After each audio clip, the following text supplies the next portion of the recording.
When it comes to the topic of altruism versus selfishness, there are two types of mindset that irk me. The first one is very cynical. It's everybody is selfish. The only reason we do anything is in order to get something out of it. Every relationship is transactional. At the end of the day, love isn't a real thing. It's just neurons firing inside your brain.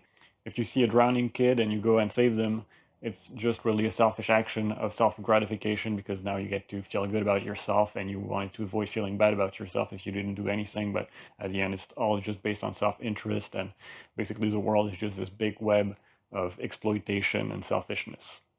The second mindset is on the opposite, is all about selflessness, and the only worthy things you can do are through services. It's only through helping other people that you can do any valuable action. Like you're, as an individual, you're worthless. It's only what you can give to others that has any value. Yeah, it's all about maximizing what you can do for other people, how you can help them, and how you can do anything that's not centered on yourself. Like tear off your limbs to feed the masses. And so I think both of these mindsets are pretty silly and unhelpful. When you think about it, when they're taken to their extremes, both complete selfishness and complete selflessness become pretty absurd, and they actually end up converging on the same conclusion. So let's think about it. So if you take a very selfish stance and it's all about what you can get from others and you're trying to kind of enforce your will, then in some form, you deny your own value as a moral agent in the same way that you're denying everyone else's values, because basically the only thing that determine whether you should get what you want and your needs should be respected is whether you're strong enough to enforce them onto other people.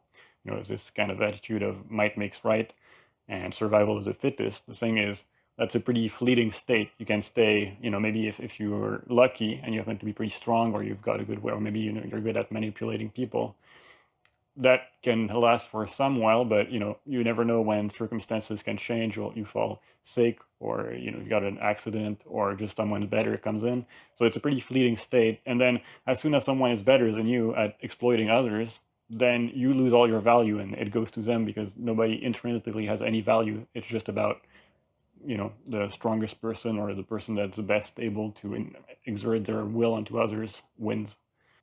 So it's a pretty precarious situation to put yourself in, and yeah, it kind of denies any moral value into anyone. Another issue that comes is also that there's more to be gained from mutual cooperation than mutual exploitation, right? Well, that's more of a pragmatic argument, but if everybody is trying to exploit each other and get the most they can, you can't build as much, and you can't get as the outcomes won't be quite as good as if everybody is cooperating. That's like one of the main strengths of the human race, among other things. But this ability to cooperate is how we got this far. Now, this is not the case in absolutely all situations, but overall, mutual cooperation usually beats mutual exploitation quite a lot. And for example, if you're interested in this topic, you can read the Evolution of Cooperation by Robert Axelrod, which is all about game theory, and basically, if you like, what are the best strategies to deal with prisoner dilemma types of situation, where basically it's rewarding to exploit someone else who's trying to cooperate with you, but you don't get such a great result if both people exploit each other, and you get a better result by mutually cooperating. And so over time, if you're going to cooperate on the long run, it's better if everybody cooperates. You get better results. Now, I guess there's another position you could take, where you basically posit that you're the only person worthy of moral value, and everybody else should be nice with you. Well, you don't have any duty to reciprocate in any way, but I'm not sure how you could justify that, and I don't think anyone would go along with it. So I don't know that it's practically feasible. But basically, the main idea is that if you have a very selfish, self-interested view, and it's all about what you can get, and through this action, if you're being consistent, you kind of remove any moral value you can have. And then once someone else is more powerful than you can't really appeal to anything to be heard, or to represent your own needs. So that's the problem that occur on the selfish side. But we also have issues on the selfless side. So if you think about it, when you go with this whole idea of the only way you can do good is by helping other people and through service, and you should spend all your time doing that, that's the only thing that matters, then basically you're saying that you yourself, your needs are not important, right? They're not valuable. The only valuable thing you can do is helping other people. But if you kind of extend that to the rest of the population, then everybody is kind of worthless. Like if you're setting yourself as an individual as worthless, why is helping someone else useful? Why does, or is there a need superior to you? If everybody is useless, then what's the point of helping them or making their lives better? Where does worse come from in this system? It's like everybody worthless, and the only way you can kind of attain some value is through helping other people. In which case, then everybody is just helping each other for the gain, for getting some moral value, and then it kind of ties back into the cynical view that we mentioned earlier. So yeah, 'cause if you think about it, the community is just like, a big bunch of other individuals. And so usually I feel like this kind of mind frame comes from a pretty low self-esteem, kind of feelings of shame and guilt. And, this idea that you can't really focus on yourself at all, and it's always about helping other people or, service to other people. And I don't think that's a really good source of motivation and energy to help others, right? Like, I mean, that's not really like a healthy basis to act from, whether it's for yourself or other people. In order to help other people effectively, you need to be doing decently yourself. And so it's important to also take into account your own needs and make sure, you're um, in decent health enough that you can be productive and actually helpful. If one example I like to use for this is if you go in an airplane, they'll play you a little security briefing. And one of the items in that is usually that if there's a drop in oxygen within the plane, there will be oxygen masks that fall from the ceiling. And they always say you have to put it on yourself first before you put it on the people around you, including your kids or, friends and whatever. And the reason is simply because if you're not breathing any oxygen, you're going to faint pretty fast. And if you try to help other people and then you faint, you won't be able to help as much people, right? And then you're kind of a mess. If you put the mask on yourself first, you can remain awake, and then you have a better chance of helping other people and more people. It's a more sustainable condition from which you can help other people. And so I think that's kind of a general analogy that works, but you can't help others if you're a complete mess yourself. Also, the lack of reciprocity is just unsustainable, and usually, like, nobody is needless. So, if you just help other people and you never get anything back, you'll start to build some resentment. And, this is going to poison the rest of your interactions because you're kind of ignoring a part of the equation. And you're in it, in this kind of excessive selflessness, it's still a little bit hypocritical.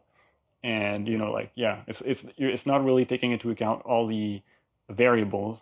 And even on a broader level, if we don't just consider as the individual but just a community, just like this idea of always giving and no lack of reciprocity, it's all about service. That's not really good. Like, you need to be able to enforce boundaries and to kind of set some level of reciprocity. Otherwise, it will just kind of become like a whole ground of exploitation, and it won't be sustainable. And if some individuals learn that they can just kind of take without any form of reciprocity, it'll end up hurting all the other members of the community. So you're not really doing a service by not enforcing any boundaries or not kind of valuing everybody's needs equally.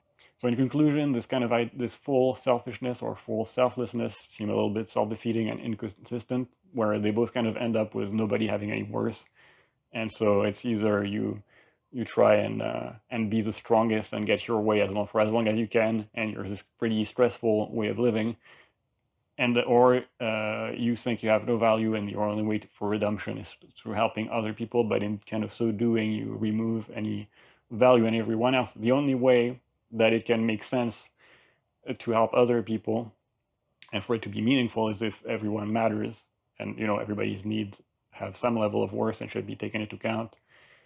And then that means there needs to be some balance in between both ends, right? So one individual matters, and that's why a community that's made up of a lot of individuals also matters. And you need to kind of find a decent balance in between those two extremities.